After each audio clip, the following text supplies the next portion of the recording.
The Pro Show is brought to you by Rockin' Media and our proprietary Flash HDR photo process, providing you with the best, most realistic photos of your property. See the difference at rockinmedia.com.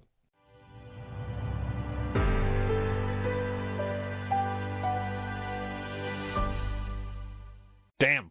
All right.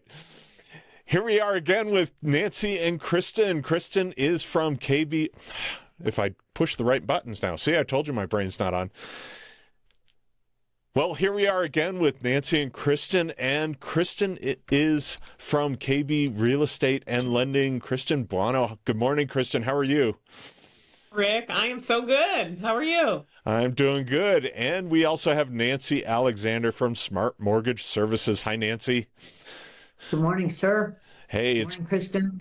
It's great having you guys on again. So I want to get down into some ideas for different people to think about as far as how do they get into their dream house.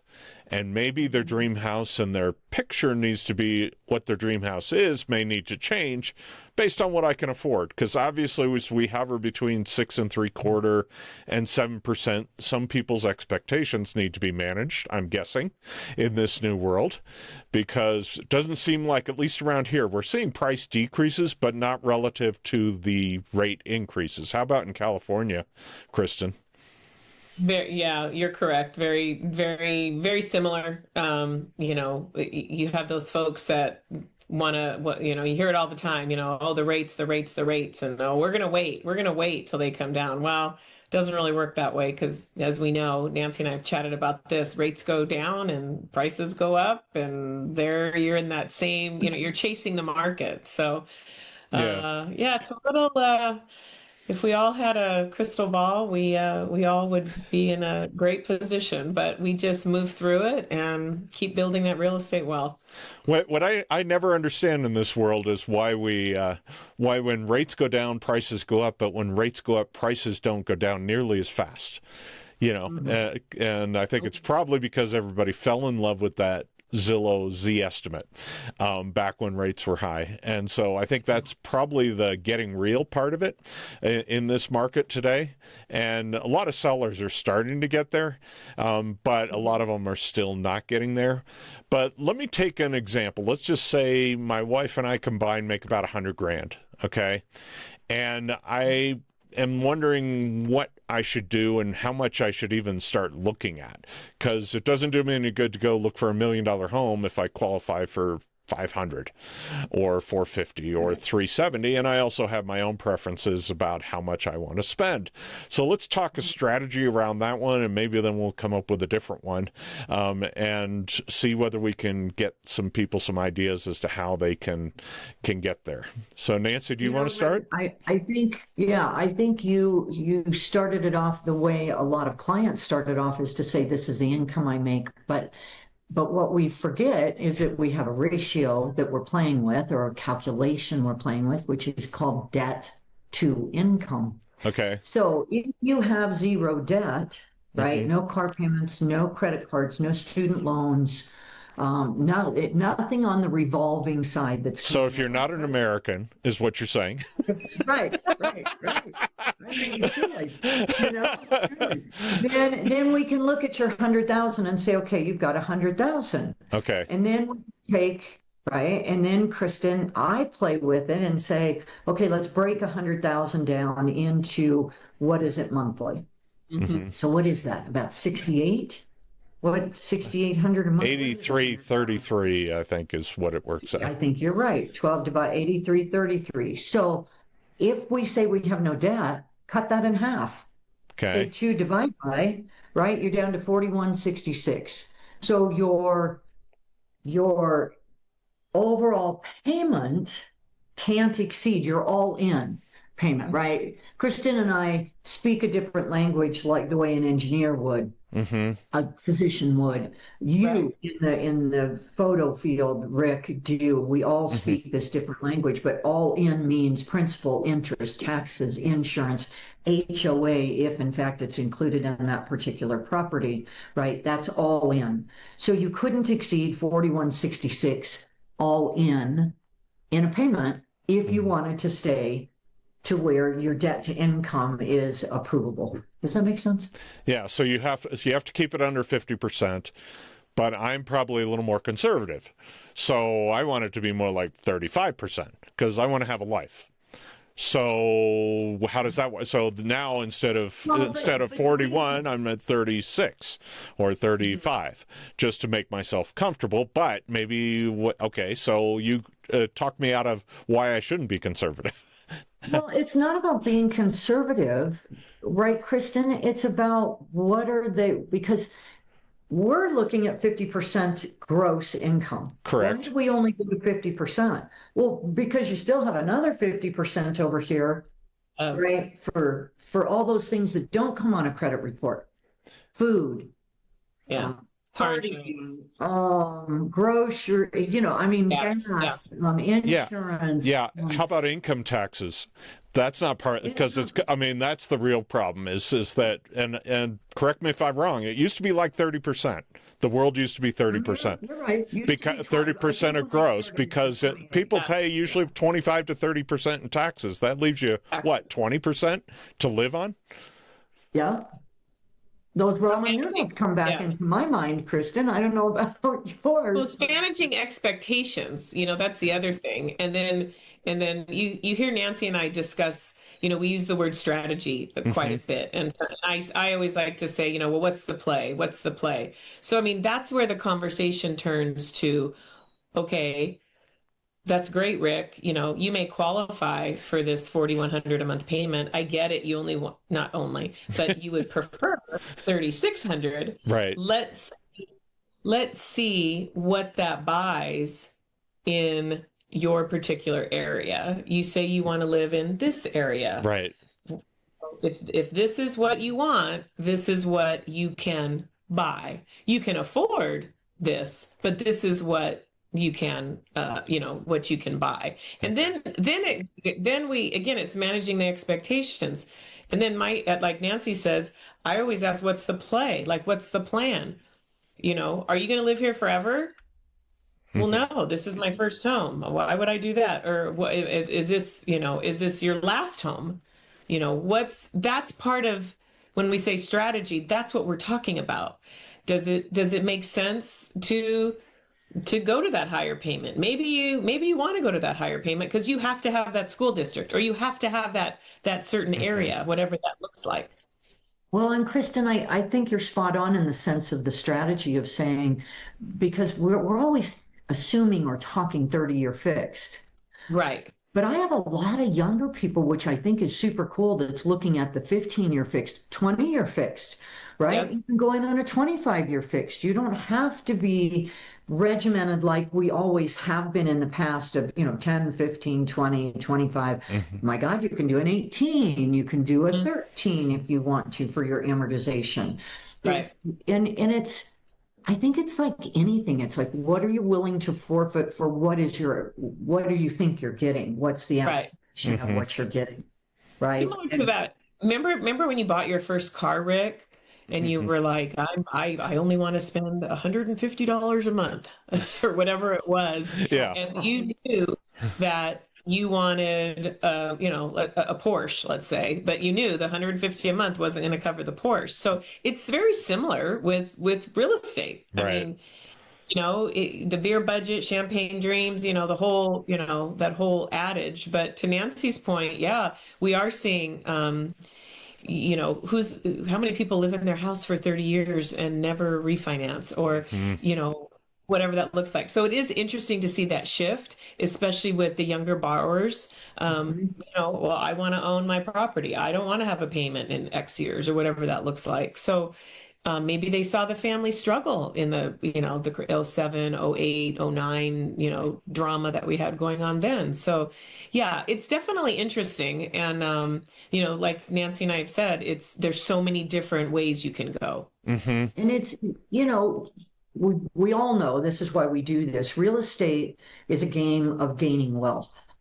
It's not, that I'm owning this house because I can paint that wall purple. Yes, you can paint that wall purple if that's what your desire is, right? Mm-hmm. But it's really the rate of return you're getting on that investment. And Rick, you and I were talking about this the other day, and I saw a chart yesterday. It went back, why 83 years, you guys? I don't quite know, but for some reason the chart picked 83 years Uh-huh. and was showing the revenue gain every year, 36%, 52%, 69%. Couple years in there, it was, 2%. Right. Percent rate of return. And when we say rate of return, it's no different than you investing in your 401k. Mm-hmm. You have to, or you should be, we all should be managing it just like we're managing our real estate. Like Kristen is saying, if you're getting in the loan today and you're taking a 30-year fix because your payment is less on a 30, does that mean you sit in a 30-year fix forever? No.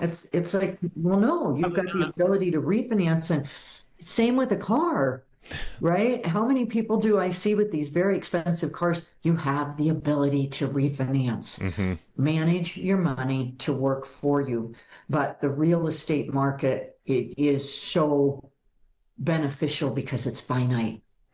So, Mm-hmm. yeah, Kristen, are you then encouraging people to maybe change where they're interested in living so they can, if I want to be a little more conservative in how much I spend, then they obviously have to go to a different location. They can't be on the beach, Right. in California. They might have to be a mile and a half off the beach, right? Or 2 miles Right. or 10 miles off the beach, but they're getting their house or 30 miles off the beach to reach what they want. Yeah, no, exactly. And what I'm seeing, at least in my Southern California market with a lot of my borrowers, is there's definitely this shift of, 20 years ago, it was okay to commute 30 minutes, 45 minutes. Mm-hmm. And what I'm seeing is less give with that in at least my market because the areas have exploded, the traffic's stupid, gas is stupid, so you don't really have that anymore. Some people are just going to rent, which we try to discourage it. We try to again, think of this as a 2-year play. Think of this as a 3-year play, just to get something, build the wealth, and then after 2 years, rent it, and now go back and live at the beach or go back in the mountains or whatever that looks like. But it's interesting. While you still have this buyer profile of the younger generation X or Y or Z or O, I don't even know. I don't know. Yeah. However, there's a mind shift of, well, my mom and dad commuted for, so long, and, but it's just the workforce is different now too. So you do have that ability to change that up a little bit, but you are seeing that. Do you think that it's attitude or altitude, so to speak? So is it attitude of I don't want to do this more than it's that I can't do this financially? I think it's a little of both. I really do. I think it's a little of both. There's definitely, when you start talking about adding, an hour, 2 hours to your commute, and you've got young family or whatever, you don't want to mess with that. And you're definitely seeing, as well as I do, kids are going everywhere with their parents. My kids got a babysitter. I got babysitters for my kids, but kids definitely are going everywhere with their family. So you're seeing that shift, I think. But the I don't want to say the serious ones, but I keep going back to my daughter, who's actually in Colorado, and she's a teacher, and my son-in-law works for a manufacturing company. And we had this conversation 2 years ago when rates were, still, not where they are today. And they would not do a 45-minute drive to get to a space that was affordable. And I said, okay, well, this is your buying position. What can where are you at in this space? Well, we're not going to live there. We're not going to live there. So I don't know. I think everyone's different. Everyone's got a plan, and it's our job to try to make that work for each person's situation and just manage that expectation. It seems like one option that they might have too is if they're willing to rent, then they're not necessarily willing to have neighbors close by. So maybe you buy and get a house that has a rentable space in it to help offset your cost as well. And, it doesn't necessarily help you buy it because unless it's already got a renter in there right, Nancy or Kristen, that you have to have that income provable that property you're buying has that ability to help, as income potential as part of it, or... I mean, it's a thought process. I just wonder, I see more that it's when we see the numbers that we say this is what you can afford. And more often than not, the client says that's great, but I don't want to afford that. And so, that you say you can go up to, let's say, 600,000 for a purchase price, but that 600,000 brings a payment of $4,200 all in. Okay. And they say, again, where we started this, I don't want to exceed 3,200. And it's like, okay, all right. So is it a transformation of understanding or changing the narrative to understand the wealth position that real estate gives you? And so I had a client the other day, you guys, that it's a great rule of thumb. And Kristen, you and I have talked about this, that, take your interest rate, you guys. So let's just make this an easy calculation. Your interest rate is 7%. Okay. For every 100 first of all, when you write an interest rate, you write it in 4 decimals. And that's important to remember this equation, which is a rule of thumb, right? So if you write 7% out, we say it in a percentage, but we write it in decimal. Okay. Right? 7.000. Right? That's 4 decimals. So in turn, 7.000 for every 100,000 you owe, move your decimal 2 places over to the right. Okay. Right? So for every 100,000, your payment is $700. Okay. Let's say the interest rate. So I want $100,000 house. No, So my payments are only $700. No, I'm talking loan amount. But if somebody is trying to calculate, right, I know what they can afford, right, then say if you owe $300,000 on your $500,000 house because you have $200,000 to put down, right, your rate is 7%. Right. Right, you owe 300. 3 times 7 is 21. Right. Your payment, your principal and interest payment is 2,100. Does that begin to change their narrative, their thinking of saying, okay, maybe I do want to live in this particular place, Kristen, and I'm willing to forfeit the car that I'm driving right now, the $700 payment. And I'm willing to go down to a $300 payment and drive a different type of vehicle because I really do want to live in this particular neighborhood. So if you can calculate your own numbers, can you begin to change your own narrative? I guess that's my drill. What do you think, Kristen? I told either one of you, I can tell. Yeah.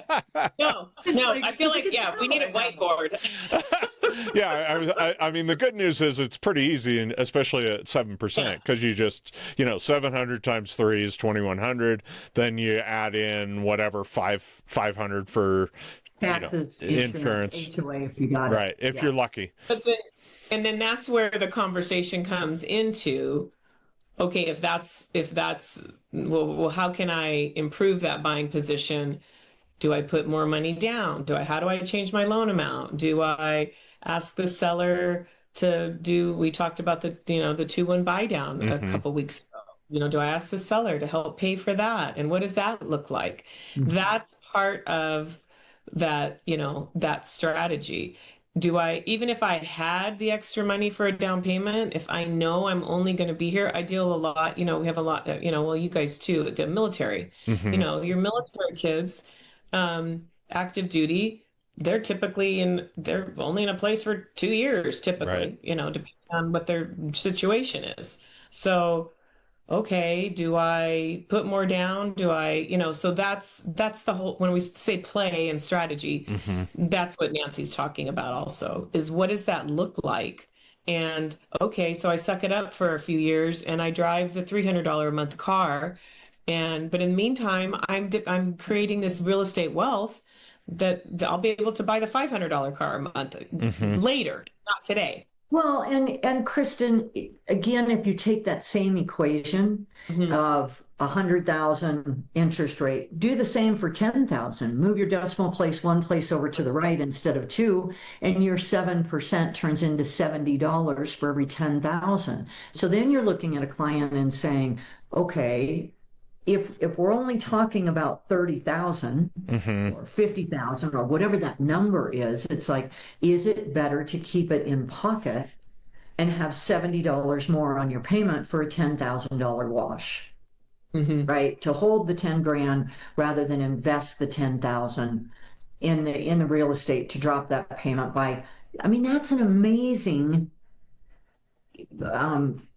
what is that? Yeah. It's so different that in the sense that you think 10,000 in my mind should buy a hell of a lot more than $70 difference in a payment. Yeah. Right. Because you're using somebody else's money.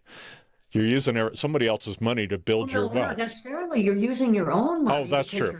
You're saving. You're saying, am I going to put 10,000 more down on a down payment? Is that going to change my payment enough, Kristen, that I'm going to feel comfortable with my affordability with this? But that 10,000, if you're using a 7% interest rate, is only going to change your payment by $70. Right. If the rate's 6.5, it's $65. If the rate is 6%, it's $60. Move your decimal place one place over to the right. That now 6% turns into $60 if you're doing it for 10,000, 600 if you're doing it for 100,000. So begin to calculate your own numbers so you can create the narrative. So you can go to Kristen or you can go to me as a lender, realtor, or Kristen. I always say is she holds two pockets and but be able to say, here's what I've been playing with. Where am I? What am I missing? Where am I off? And how do I bring these puzzle pieces together? Hence the play strategy. Right. And with that being said, if I am going to, let's say, just pay that, or let's say I'm going to jump a little bit to, to maybe the rate buy down, and I am going to save the 60.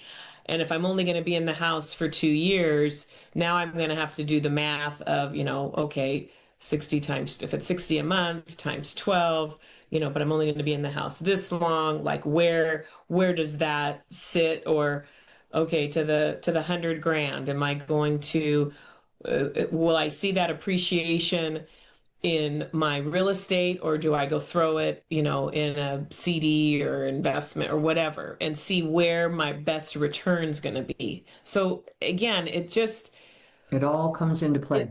It all comes into play, and I think we get so caught up in I'm going to buy a house. I'm going to buy a house. Oh, what's the rate? Oh, what's this? Oh, that's a great house. Oh, let's go look at this house, Kristen. Oh, I want to put an offer in on this one. Okay, let's do this. And next thing you know, you're just like, whoa, slow your roll. Like, let's back it up a little bit. Yeah. Do you guys ever? It's fun. I mean, it's a great, God bless America. It's American dream. We want to do this, but take the time just to, I'm going to steal something from, Mel Robbins, just that 5, 4, 3, 2, 1, just breathe. Just breathe. Let's just, let's back it up. Let's look at what makes sense for your situation. Are you guys kind of a hammer and nail thing? Everything's a nail because you're a hammer? Or do people walk in and you go, it makes more sense for you to rent at this point? Do you ever get to that stage? No. I don't know that I would ever say, and if you're renting, if you're renting, if you only want to be in the place 2 years, and with fees just on real estate fees alone, you've got 6%, that you're going to be paying when you go to sell. Doesn't it make sometimes some more sense just to rent it? Obviously, you don't know. That's the real problem, I guess, is the question is you don't know whether you're going to be in that house for 2 years or that space for 2 years, and then it turns into 10. I think it's a good question, but go back. Kristen, when did you buy your first piece of real estate? I'm aging myself. In 1998 in Temecula, California for $198,000. It was 2,700 square feet. Okay. Okay. And when you bought it, it was X, and when you sold it, it was Y. Do you remember, just in round numbers, what that equity gain was? Was it double the price you paid for it when you sold it? Was it more than double? Was it? It was well, and for me at the time, it was the forever house. You raise the kids. I mean, it was a 25-year play. So, and we dipped. Obviously, it was during, you went up, you went down, you went up, you went down, and it was a triple. Yeah, it was probably a triple. So I bought my first house, I believe it was 88, for 74,500, if I remember correctly, a little 1,200 square foot brick ranch. And I sold it 4 years later and doubled my money on it. So I got to live in it. I got to have fun with it. I got to paint that wall, whatever color I wanted to paint it. But more importantly, I got to double my money on it. So Rick, when you say... Well, and I did the same thing. I started out at 79.5 in the late 80s. 2 years later, we decided to move, and mine was already up to 110. So, yes, and you never know, that, and of course that's the risk reward thing, because we've all lived through 08 when it didn't always go up. And if I had wanted to move and I bought in 06 and then wanted to move, I might have been upside down on it as well. So, that it's not always long term, it's upward trend, correct, is what we've always seen, is that over the course of a 20-year period, I don't think we've ever had a period where it was down. I mean, in any market. But in a 2-year period, you could have it where you're down in that. Well, and that's, again, that you go back to the strategy, because you go back to saying, okay, does it make sense for the veteran to buy the house if they're only staying in it for 2 years? Well, it depends on the rate of return that the market is giving you in that next 24 months. What did it give you in the past 24 months if the veteran goes in at 0% down, right? They're buying at, I don't know, 500,000, right?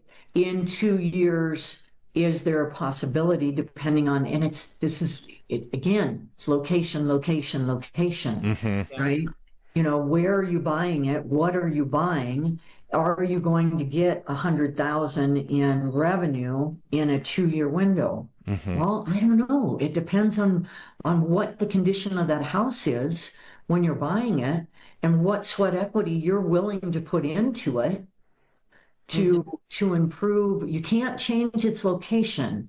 You can change its cosmetics. Unless you move the house.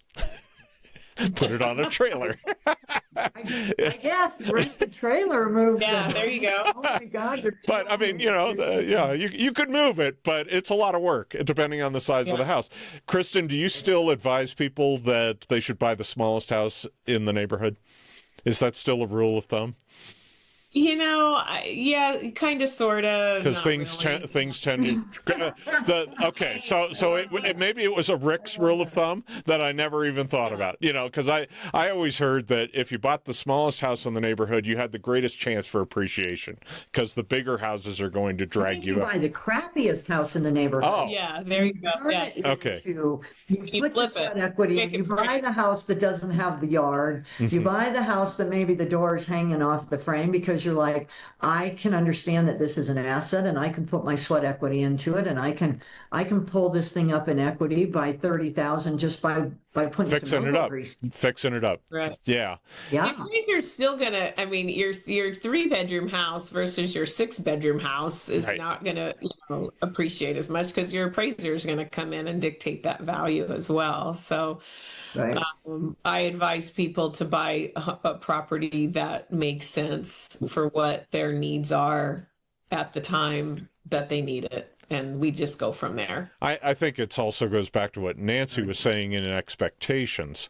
There are certain people that want the new house for their very first house and can't afford the first house. And maybe having the fixer-upper is a better strategy for them, because then they love the fixer-upper. I know, Because but your own we're old. you know? Okay, I'm No. old. I'm looking at Kristen shaking her head. I'm like, no, I still like the fixer-upper because I get to dream. Yeah, you get to change it and make it yours. And it's a great strategy and there's some people who definitely have the skills. And obviously that comes into your strategy as well. If you can do it yourself, then the sweat equity pays for it. If you have to go hire a bunch of people to do that same work, maybe it doesn't make sense. And maybe the solution is for them to find out whether they do or do not have those skills. And maybe they find out they have those skills and they've never exercised that muscle in their brain because they never had to. And so, and once they do it, they may get hooked. And I've heard lots of people doing that. And I think, Nancy, you're one of those people that gets in and you like to get in and change it and make it yours and then move again.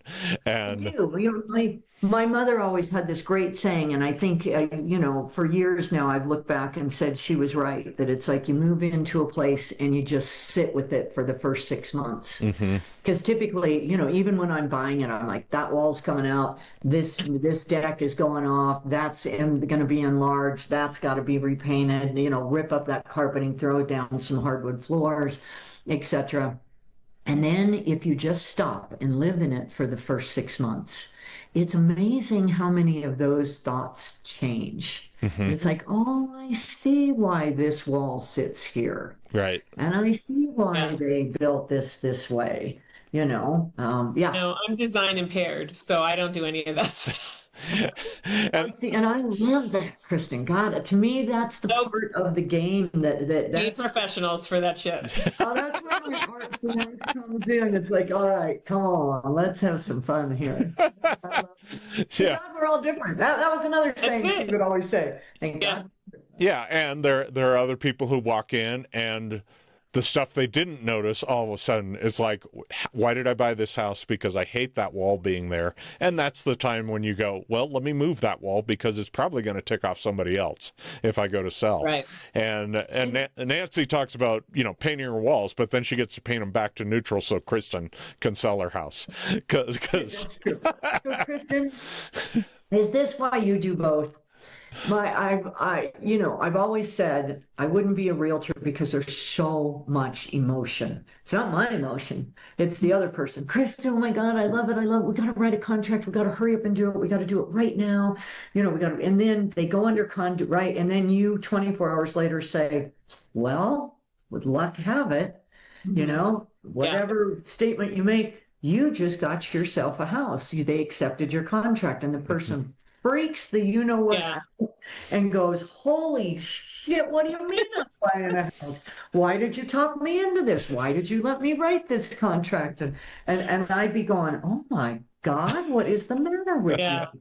I think I think I enjoy doing both just because of the and I try to be Switzerland in all of it. And if something makes sense, I'll say, what, God, this checks the boxes, but maybe it, was except for price, or maybe one of the boxes wasn't checked, whatever it was. But if it feels good and it makes sense, then let's go ahead and do it. Or I've had others where, they're like, no, we, absolutely not. This doesn't work at all. And I go, okay, but this is kind of what you told me to show you, but okay, let's go look at some more houses. I love the other side of it is to go, okay, here are the numbers. The numbers don't lie. Let's Yeah. And then let's see what our, and like you said, let's see what our play is. Right. Yeah. Then we go back to the numbers. Yeah.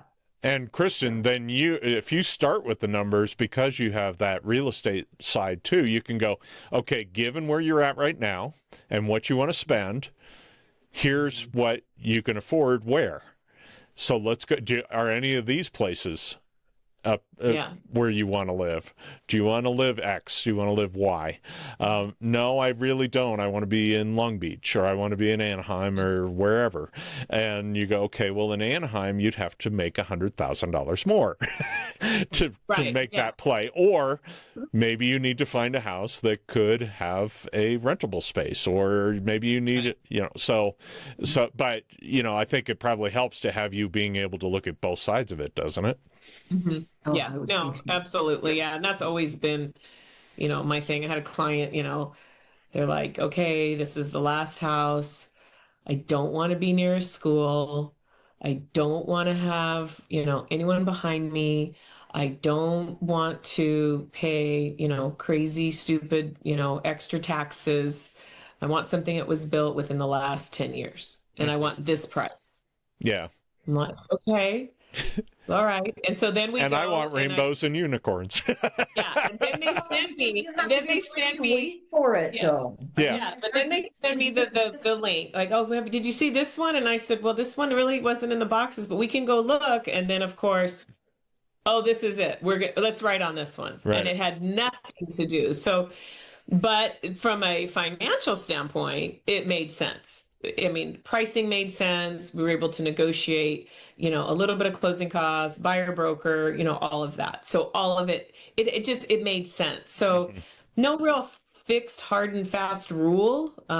You just kind of have to go with, what's out there at the time. And you probably have found too, most people don't know what they want. Yeah. They think they know what they want. I mean, we knew exactly what we wanted to pay when we bought this house.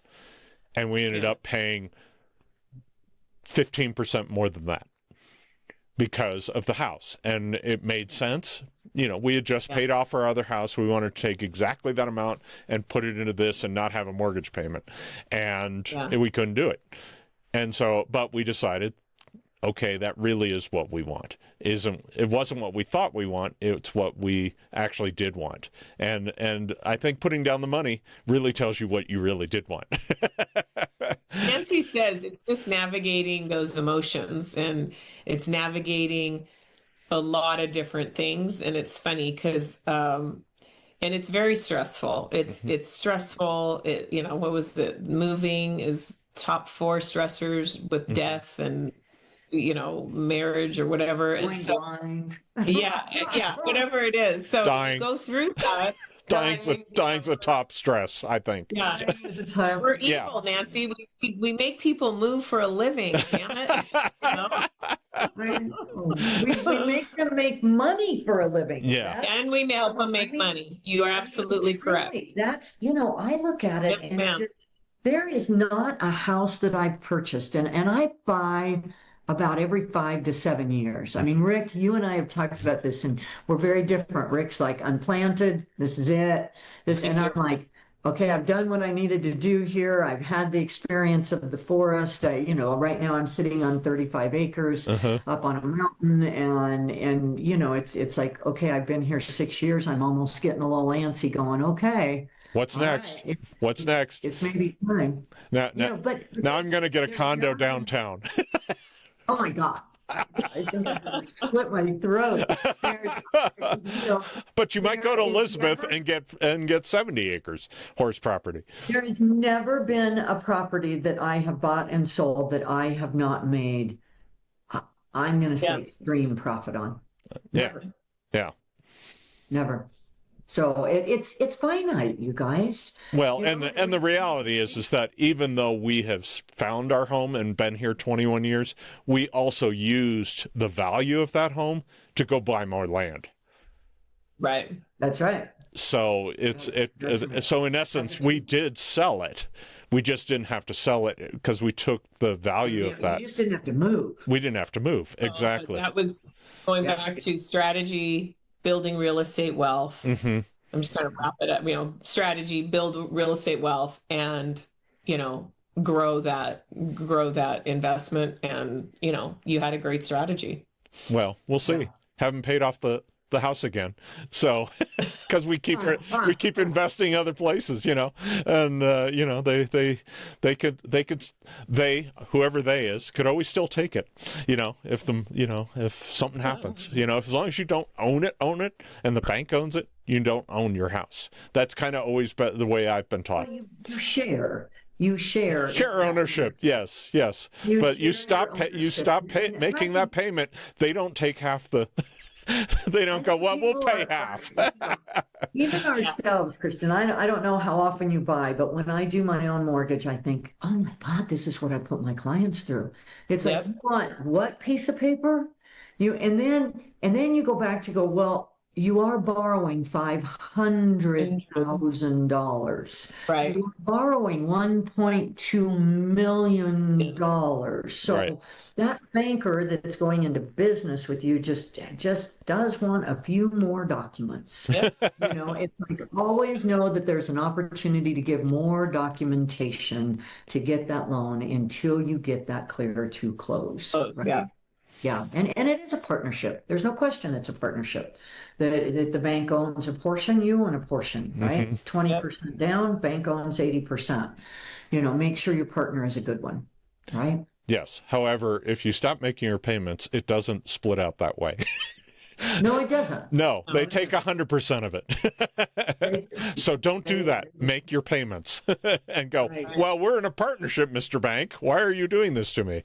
So, no. But that doesn't play. That is not a good play. Don't assume that play is going to work. Forbearance is gone for now. Which was that was a play for a while. Now people are finding that that's going away. So, or is gone. I think it's completely gone in almost everything at this point. So, I think this has been a great discussion. And what I would love to talk about on our next threesome here is maybe flip it and talk strategies in this seller for the poor sellers. And are there ways within the lending world that they can help their buyers to get there and go through that process and talk about what they should be thinking about as the world has changed. It literally has changed. And if you think it's 2022, you've been asleep because it is not 2022, and it's hard for people to do that and get in that new mindset if you're looking to sell your home. But I think it'd be good to talk those strategies. What do you guys think? Game on. Sounds great. Well, if you want to get a hold of Kristen, reach out to her. She's in which states now? California. What are you licensed in? California, Texas, Tennessee, North Carolina, South Carolina, Georgia, Alabama, Florida. Wow. She's all over the South, and it's great having you on. And Nancy, where are you licensed at? I follow a little different trajectory. I go Colorado, Wyoming, Montana, and then for some crazy reason, I jump all the way over to Hawaii. Oh, well, good for you, because you want to go to Hawaii and make it be a tax write-off. I understand. Okay. I must meet you in person to talk about your loan docs. Right. Because you're in Hawaii. Well, this has been awesome. If you want to get a hold of them, you've got their numbers there. And appreciate you being on. Look forward to having you back. If you want to have more of this great information, be sure to go to theproshow.com. That's theproshows.com. We have 42 different episodes out there with all different types of information. And we look forward to seeing everyone back here again next week. Thanks.